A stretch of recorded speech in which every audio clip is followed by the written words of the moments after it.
Okay, kalaro natin si Gatam Chess sa bullet. Yes, Gatam Chess. Ba? Hindi siya nakastream ano, sayang. Kung nakastream sana, makikita natin yung progress eh.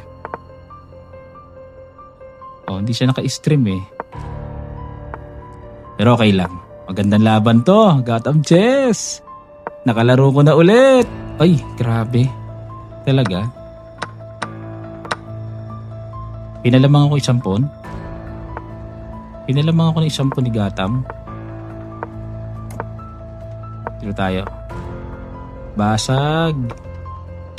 Basag tayo, basag. Basag. Push. Ayun nga no, may kain pala dun. Ba yan? Di ko nakita.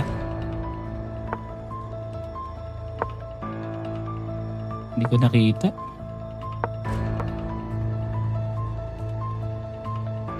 Hindi ko nakita.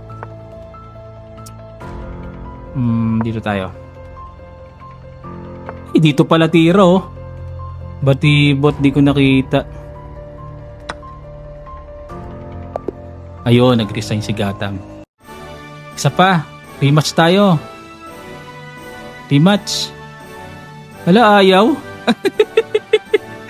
Nakachamba tayo kay Gatam Chess. Nag-resign siya kaagad, bakit? Kasi pag kinapture to, may ganun ako. Yun lang naman nasa isip ko eh, ba't nag-resign ka kaagad? Pagka gumanito, ay oo, kasi kakapturing ko to. Capture, sabi may ganun ako. Nag-resign kaagad si Gatam mga kamatsas, ang number 1 YouTuber sa buong mundo. Wala tayong magagawa dyan. Nakachamba na naman tayo. Sayang, inaamo ko rematch eh, ayaw makipaglaro eh. Taas ang rating niya, 2906 oh. Yan po ang ating game for today, Gatam Chess. Swerte. It's my honor na makalaro ang YouTube number 1 sa buong mundo. Siya ang most followed talaga eh, na YouTuber. Pangalawa si Nakamura kung di ako nagkakamali. O sinaka, natikman ko na. 2 talo ko sa Blitz.